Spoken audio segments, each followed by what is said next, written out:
Money, and this is a time for Money Talk on Atlantic Television Network. Good day, viewers, and welcome to a fresh episode of ATN Business on Atlantic Television Network right here in the city of Port Harcourt. This is the network's medium of bringing the happenings in the economic sector of the society to our discerning viewers. This program is aimed at bringing to the doorstep of viewers the business, financial and economic activities from most strata of society. Its delivery is accentuated through the various stock exchanges across the world, news about government economic activities, private sector business activities, laced with experts' opinions, stakeholders' analysis, and correspondent reports. Headlines. Customers surround banks to reactivate dormant accounts. Nigerian students to get 850 million naira loan today. MTN resumes operations nationwide. TikTok staff suffers food poisoning. By the end of the show, you can be rest assured of being informed accurately of financial activities around the world. I am your host, Wendy Aguma. We take a short break, and when we return, we roll out the details. Don't go anywhere.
Welcome back. Now let's go into market reports, local and international business news for today.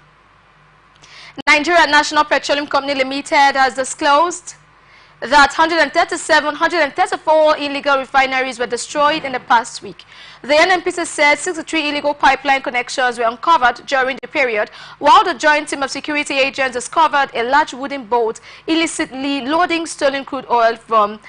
barge AGS 01 within the OML 18 operating area, adding that based on credible intelligence, the large wooden boat was caught receiving crude oil from the barge. According to the state-owned oil firm, while the barge was towed away with the tugboat in custody, 5 Swiss boats used in towing the large wooden boat to the illegal loading site were also detained, and the particulars of the tugboat and barge used for the operation were reportedly seized for further investigation. It also said in Rivers State, 2 barges involved in illegal bunkering activities were also seized and the crew members were arrested, while wooden boats transporting stolen crude oil were confiscated in Rivers State, Bayelsa State and Abia State, and 63 illegal connections were uncovered in critical locations throughout the Niger Delta. The NNPC Group Chief Executive Officer Melekiari said crude theft was why investors were not putting their money in the Niger Delta.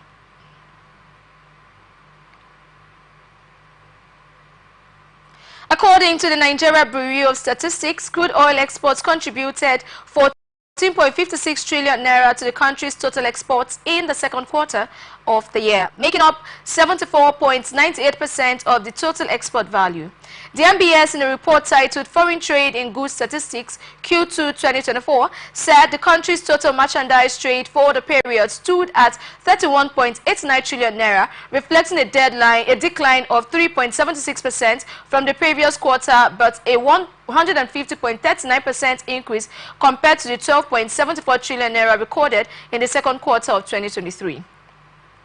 In the quarter under review, exports accounted for 60.89% of the total trade, amounting to 19.42 trillion naira, which marks a 1.31% over the 19.17 trillion naira recorded in the first quarter of the year, and a 201.76% increase from the 6.44 trillion naira registered in the second quarter of the previous year. It added that non-crude oil exports valued at 4.86 trillion naira represented a 25.02% of the total export trade, a contribution though still overshadowed by crude oil, while non-oil products contributed 1.94 trillion naira, accounting for 10.01% of total exports. The value of the manufactured goods imported into the country between April 2023 and March 2024 increased by 60% when compared to the value of manufactured products imported during the prior period.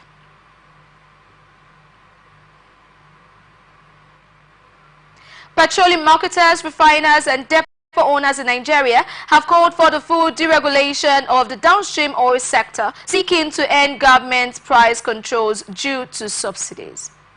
The Major Energies Marketers Association of Nigeria, in collaboration with the Depot and Petroleum Products Marketers Association of Nigeria, Crude Oil Refiners Association of Nigeria, African Refiners and Distributors Association, and Petroleum Products Retail Outlet Owners Association of Nigeria, disclosed this during a webinar on Wednesday. The discussion, themed Optimizing the Nigerian Oil and Gas Industry, brought together key stakeholders from various sectors of the oil and gas industry to discuss challenges, opportunities, and strategic initiatives for enhancing the sector's efficiency and sustainability. A communique by Major Energies Marketers Association of Nigeria participants said the implications of recent price hikes in petroleum products stressed the need for full market deregulation, while market-driven prices mechanism was advocated to promote competitiveness and operational efficiency, stressing that the removal of government controls on pricing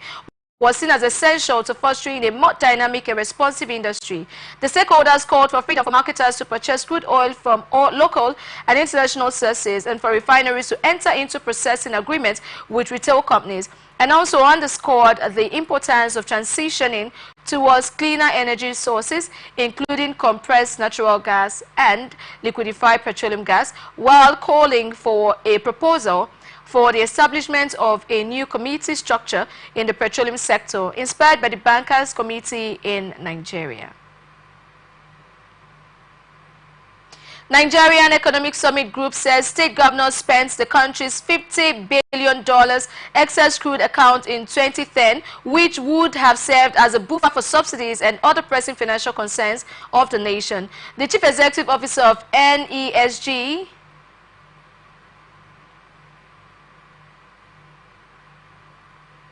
Dr. Taiwo Aduloju, who disclosed this on Wednesday, and recalled that the global financial crisis of 2007 and 2008 had minimal effect on Nigerian firms because the country had a substantial fiscal buffer in the ECA, which greatly shielded it from external economic shocks, stressing that in 2010 the state governors approached the Supreme Court to declare the ECA illegal, giving them the basis to share the funds domiciled in the account. According to him, the federal government disbursed the $50 billion fund to the 36 state governors between when late President Umaru Musa Yar'Adua died and when former President Goodluck Jonathan took charge. He also said depleting the fiscal buffer the country had built over a decade shifted the subsidy operations from a savings model to revenue-based approach. The development forced the federal government to fund the fuel subsidy through crude oil sales instead of ECA funds. Adeluju argued that since 1999, successive administration in the country have operated different fuel subsidy models, but the poor management of fiscal resources has compounded the financial crisis resulting from the mismanagement of the fuel subsidy. Ogun State government has partnered with the Nigerian Export Promotion Council and other stakeholders to create a favorable environment for the cashew industry to flourish. A statement by the State Head of Service, Kayinde Onasaya, during a one-day intervention program and distribution of cashew seedlings to farmers, organized by Nigerian Export Promotion Council in partnership with the Ministry of Industry, Trade and Investment, held at the Obas Complex in Okemusan, Abeokuta, was aimed to bolster the state's comparative advantage in cashew production and strengthen the implementation of the One State, One Product initiative under the State Committee on Export Promotion. Onasaya said the program is pivotal in positioning Ogun State as a key player in Nigeria's cashew export markets, contributing to the nation's overall economic diversification agenda, adding that cashew has long been a crop of economic importance in Ogun State, which significantly contribute to the state's revenue, create jobs, and promote sustainable development in rural communities. The head of the service also said the intervention program is an excellent opportunity to address pressing issues such as capacity building and training, enhancing infrastructure and technology, and market access and information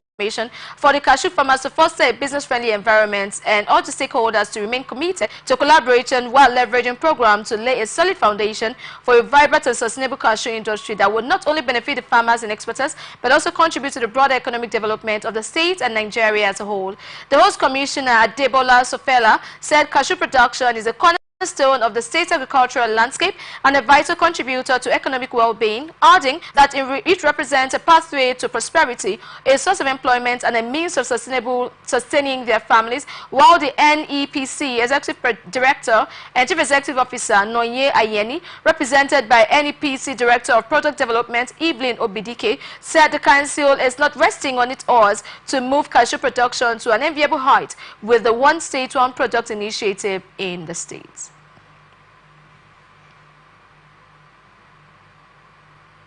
Bank of Industry has donated relief materials to the National Emergency Management as part of its corporate social responsibility initiative. A statement by the Managing Director of BOI, Olasupo Olusi, said the dedication to supporting vulnerable communities and promoting inclusiveness across Nigeria, adding that due to natural disasters or economic hardship, it has tested the resilience of many Nigerians and also provided opportunities for collective strength to shine through. Olusi said the relief materials were more than just an act of charity, but the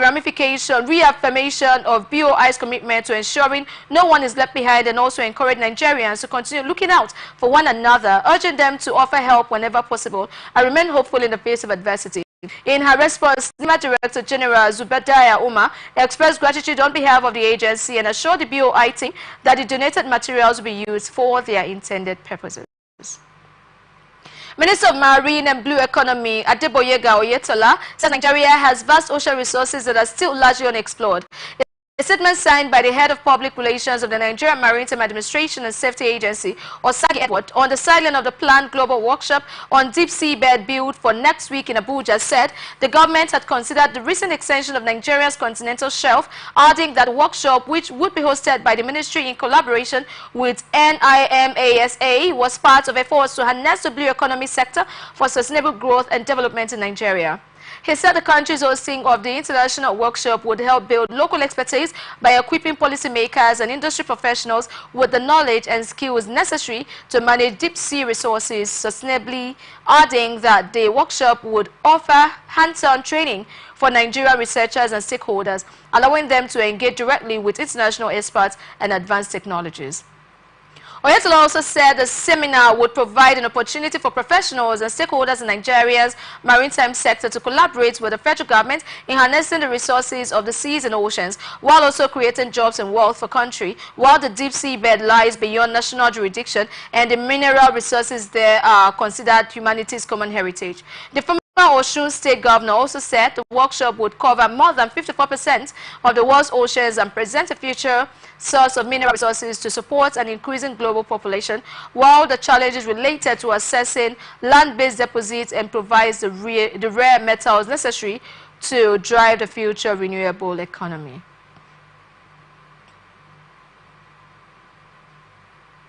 Barge Operators Association of Nigeria has mobilized 4 million 20-foot equivalent containers from imports and exports from 2019 to 2024. The president, Olabumi Olumekun, who disclosed this in Lagos, said the association had no fewer than 82 companies with about 2,000 barges and tugboats operating at nation's waterways, adding that one of the biggest challenges the association is facing is government policies, stressing the need for some of the policy issues to be addressed.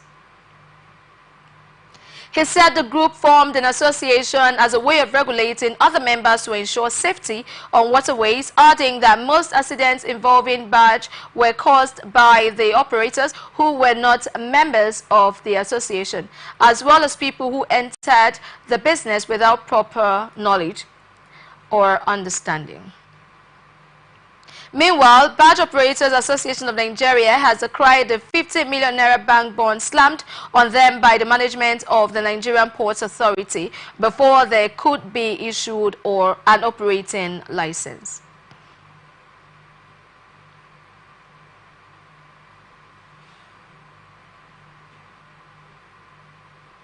Nigerian Customs Service Operation Whirlwind Task Force team has blamed the foreign exchange for the rising rate of fuel smuggling in the country. The coordinator of the team, Hussaini Ejubunu, who disclosed this in Lagos while displaying some seized premium motor spirits to journalists, explained that there were so many smugglers out there looking for dollars to smuggle fuel, adding that smuggling of the product had made fuel unavailable in Nigerians. He urged Nigerians and the general public to provide the service with information on smugglers, stressing the Operation Whirlwind was supposed to be for 3 months, but the tenure has been extended to an additional 4 months.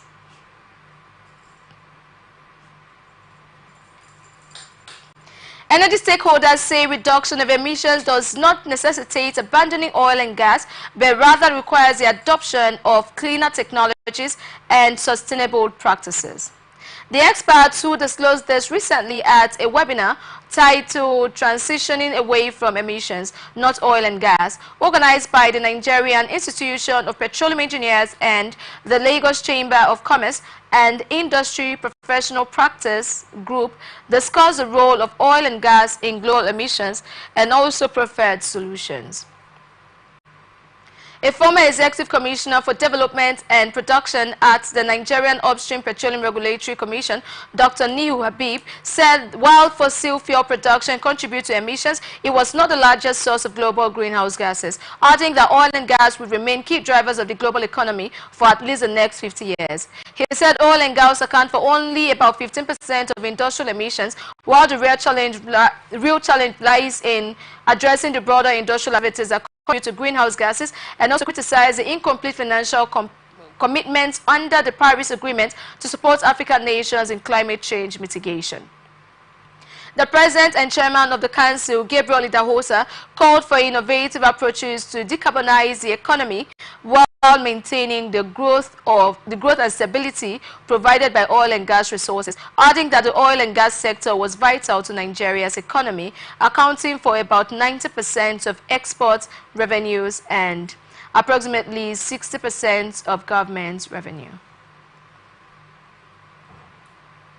House of Representatives has taken steps to uphold safety standards in the industry. Speaking at a press briefing heralding the Nigerian Electricity Supply Industry Safety Conference in Abuja, the chairman of the House Committee on Safety Standards and Regulation, Honorable Suleiman Gumi, said his committee identified the power sector as an important sector whose safety standards and regulatory policies should be observed for effective legislative actions, adding that the federal government is committed to enhancing safety standards and regulations in the electricity sector by ascertaining laws and regulations and establishing institutions to coordinate, implement and enforce the laws. This, according to him, is with the overall aim of ensuring the electricity service delivery in the country is carried out in a safe, secure and qualitative manner, devoid of loss of lives and properties, and to relieve the occurrences of incidences such as electrical accidents, electrocution, distortion of the functionality of electricity networks and grids, theft and vandalism, stressing that despite the efforts of the government in creating laws, setting up regulatory policies,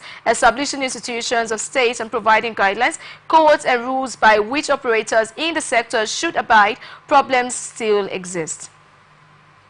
The lawmakers outlined vandalism, theft and installation of electricity by non-licensed electrical installers, production as well as marketing and use of substandard electrical materials, practices that violate Section 34, subsection 1E of the Electricity Act 2023, and also gave the Nigerian Electricity Regulatory Commission the power to ensure the safety, security, reliability and quality of service in the production and delivery of electricity to consumers, while and Section 34, subsection 2B of the Electricity Act 2023 gave NERC the power to establish or, as the case may be, approve appropriately operating codes and safety, security, reliability, and quality of standards. Honorable Suleiman Gumi listed other government institutions legally given the responsibility to enforce the safety standards and regulatory functions to prevent death, loss of lives and property, including the Nigerian Customs Service, the Federal Fire Service, the Nigerian Security and Civil Defense Corps, Nigerian Police Force, the Federal Competition, as well as Consumer Protection Commission and the Transmission Company of Nigeria and others, adding that there were non-state active participants in the power sector who were expected to comply with the safety standards and regulations in carrying out their functions, such as associations, businesses, or international organizations operating in Nigeria's power sector. National Bureau of Statistics says Nigerian foreign exchange earnings grew in the second quarter of 2024 based on strong export performance as the foreign trade surplus increased to 6.9 trillion naira. A trade surplus is an economic measure of a positive balance of trade where a country's export exceeds its imports and fewer products tops the list of imported goods into the country. The Statistics Agency said surplus, which marks a 6.60% increase from the previous quarter, reflects the country's strong export performance amidst a slight decline in overall merchandise trade, while the total merchandise trade in Q2 2024 stood at 31.89 trillion naira, representing a 3.76% decline compared to the preceding quarter, but was a 150.39% rise from the corresponding period in 2023.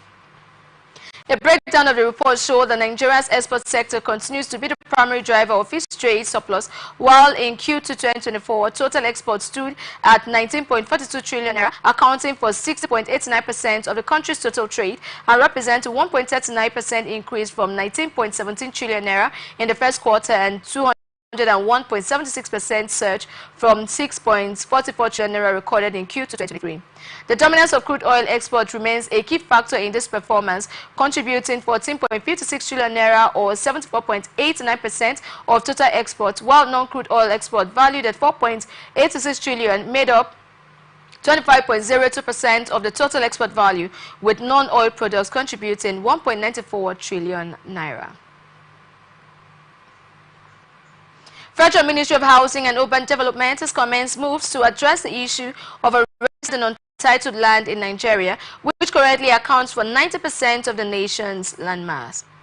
The Director of Information and Public Relations, Salisu Haiba, who disclosed these in a statement, said the ministry, in partnership with the World Bank Group, aims to unlock over $300 million in debt capital tied to untitled land by launching a national land registration and titling program. This initiative was disclosed following a courtesy visit by the World Bank delegation led by the President of Infrastructure, Ganzuru Chen, to the Minister of Housing and Urban Development, Ahmed Dangiwa, and the program is expected to increase the formalization of land transactions. He said the ministry, in collaboration with the World Bank and state governments, plans to register and title all land parcels within 5 years and increase the rate of titled land from less than 10% to 50% in the next decade,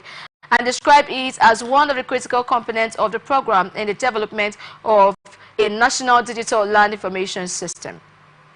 Dangiwa said the system will be accessible to all stakeholders and will be key in boosting state revenue through ground rent, certificates of occupancy and taxes, and also highlighted the potential urban resilience benefits of the initiative, stressing that revenues generated from proper land could help mitigate the effects of climate change, particularly in vulnerable cities like Maiduguri, where recent flooding displaced more than 200,000 people. While the World Bank's Vice President of Infrastructure, Gwanze Chen, expressed the bank's support for the initiative, said the importance of sustainable financing mechanisms and urban resilience in Nigeria. Joint Border Patrol Team Sector 2 Southwest Zone in Lagos has arrested and handed over 156 illegal immigrants to officers of the Nigerian Immigration Service in the third quarter of 2024. The team said 2,633 bags of foreign parboiled rice and 4.019 jerry cans of petrol worth 1.4 billion naira were intercepted within the period under review. The coordinator of the team, Mohammed Shaibu, a deputy controller of customs, who disclosed this while displaying the seized contraband to the journalist in Ikeja, said the interception interceptions took place within the southwest, while two suspended trafficking agents were arrested and the sum of 31.3 million was obtained as an auction value. Shaibu said the seized contrabands were deposited into the 6 government warehouses across the sector, and the team also recovered 26 million naira only revenue through the issuance of debit notes on vehicles and other goods that were underpaid. This is coming after the federal government in 2019 constituted a joint operation with a view to curbing smuggling activities and other cross-border crimes that threaten our national economic security. Nigerian government has filed criminal charges at the Federal High Court in Abuja against 4 individuals and several firms for allegedly conducting cryptocurrency-related businesses without proper licenses. According to defendants, were also accused of illegally exchanging Tether USSDT for Naira, violating Foreign Exchange, Monitoring and Miscellaneous Provisions Act. The accused individuals identified as Nnamdi Okereke, Otis Stanley, Ejogu Chinodu,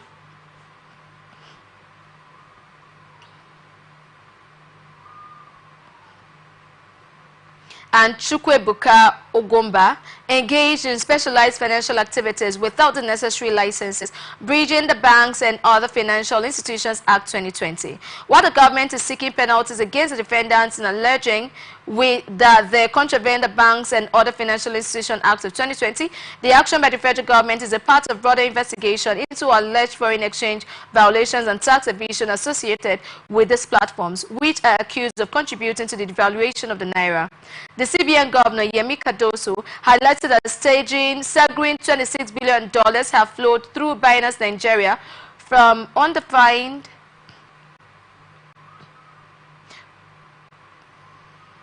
unidentified sources over the past year, raising alarms about cryptocurrency on currency manipulation and economic destabilization.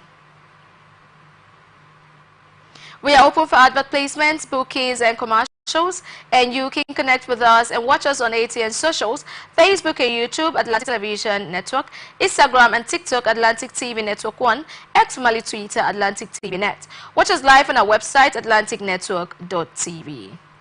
At least 414,000 people have been displaced and 30 lives lost due to severe flooding in Maiduguri, the capital of Borno State. According to the United Nations Human Rights Refugee Council, the National Emergency Management Agency said the flood occurred after the Alao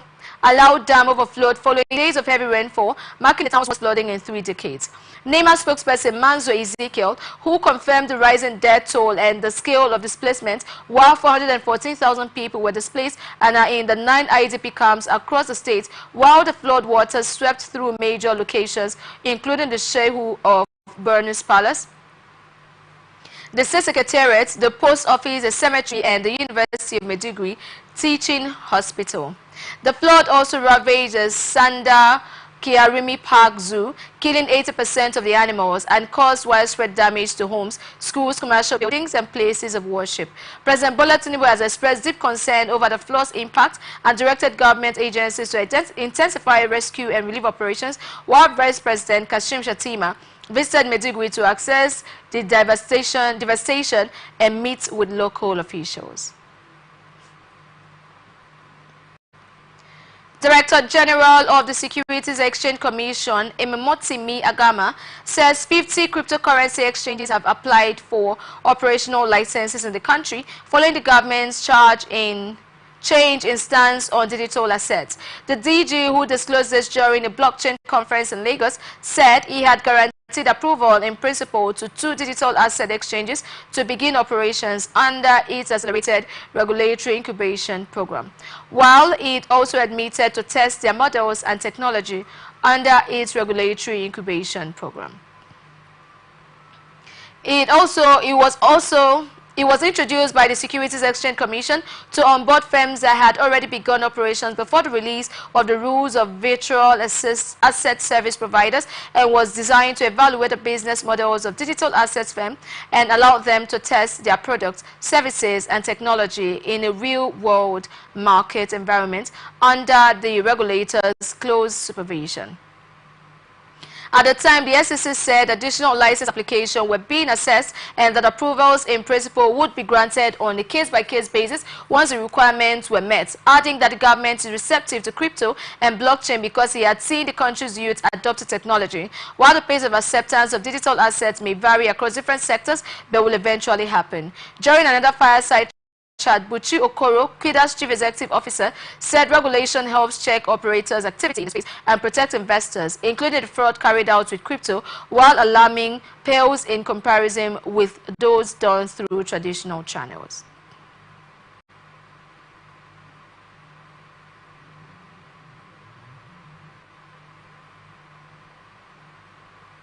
Minister of Marine and Blue Economy Adeboyega Oyetola says safety on the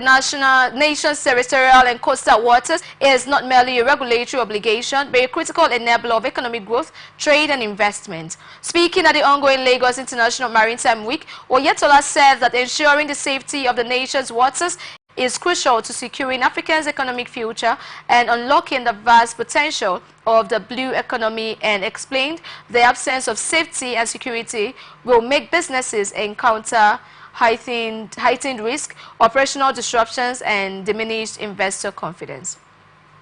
Oyetola said navigating the future of Africa's marine and blue economy is significant because safety remains the cornerstone upon which all maritime operations and business success rests, and it is a critical component and enabler of economic growth, trade and investment, adding that the waterways is crucial for securing Africans' economic future and unlocking the vast potential of the blue economy, while businesses encounter heightened risk, operational disruptions and diminished investor confidence.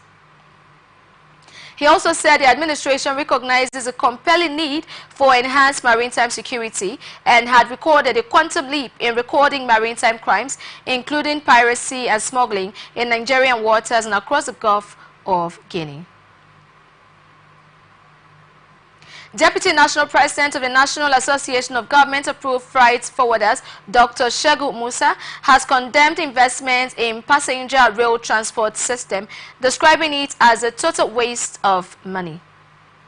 Speaking at a roundtable discussion organized by the Maritime Reporters Association of Nigeria in Lagos, Musa said that the problem came with government's inability to prioritize cargo investment in the rail sector, adding that the country's road transport system should have focused on cargo movements rather than passenger service so as to impact the economy, while the sector remains financially unsustainable as passenger services cannot generate the required revenue as the lack of long-term planning continue to plague the rail sector. He also said the proposed investment was a rail system to drive the economy during Obasanjo's government was mismanaged. However, Musa said there is a need for a holistic approach to transportation to participate in global trade agreements, which involves embracing digitalization and investing in capacity building. You're watching ATN Business on Atlantic Television Network. We will be back after this break.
Welcome back to ATN Business and Atlantic Television Network. Now to the rest of our stories. Ghana's government has approved 45% increase in the producer price of cocoa for the 2024-2025 crop season in a bid to curb smuggling. The policy is also designed to improve the welfare of cocoa farmers as the new season begins, said Agriculture Minister Brian Achimbong. The new price, effective from Wednesday, raises a payment for a 64-kilogram bag of cocoa beans to $192, up from $132, which brings the farm gate price to $3,063 per ton, a 129% increase from the opening price of $1,335 per ton for the 2023-2024 season. The price rise follows a mid-season adjustment last year when the government raised prices from $1,335 per ton to $2,113 per ton in response to soaring international cocoa prices, while New York cocoa futures have recently surged above $7,000 ton due to poor harvest in Ghana and Ivory Coast, the world's top producers. Farmers in these countries, however, often receive much lower prices set by the government, while experts suggest that increasing the farm gate price could lower the incentive for illegal cross-border sales, allowing farmers to reinvest in their cocoa farms, thus potentially easing the global supply shortfall. And Ghana's cocoa harvest has declined in recent years due to weather challenges, including disease, inadequate inputs, and smuggling.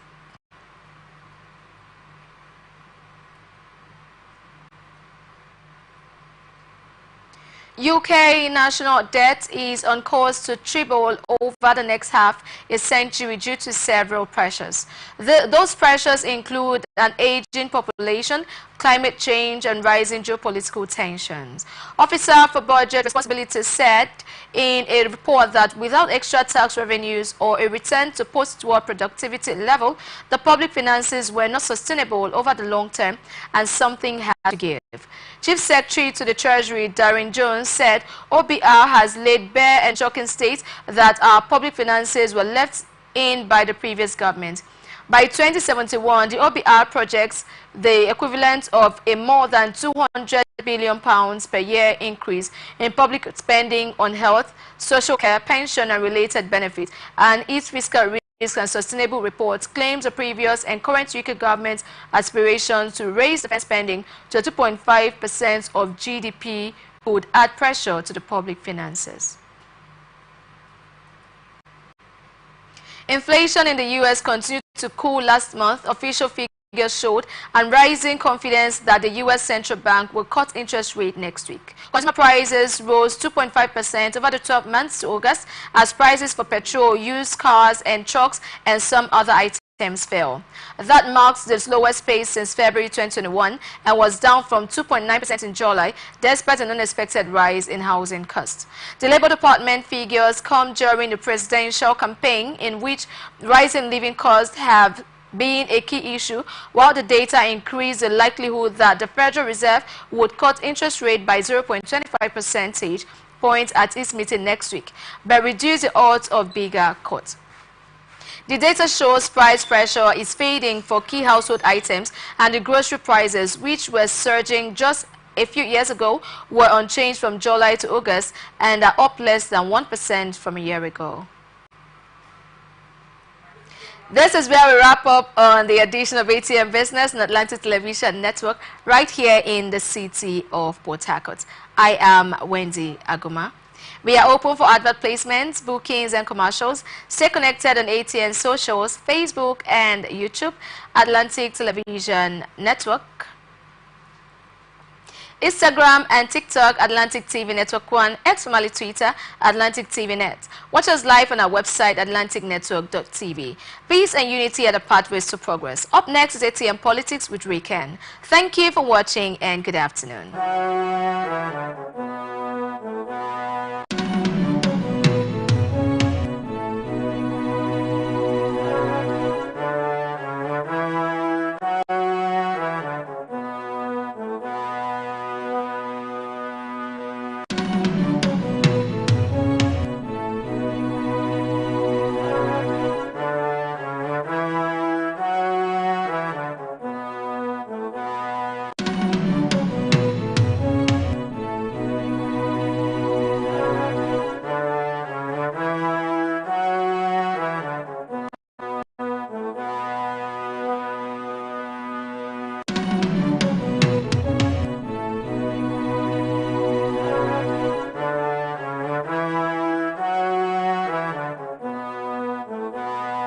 From the lines across the ocean to the land beyond the mountains, through the Sahara, we bring all the sport news, live analysis, expert discussions on trending stories in politics, business, socio-economic, sports, and documentaries. So catch all the updates on the happenings around the globe. Stay focused on the fact today, only on ATN.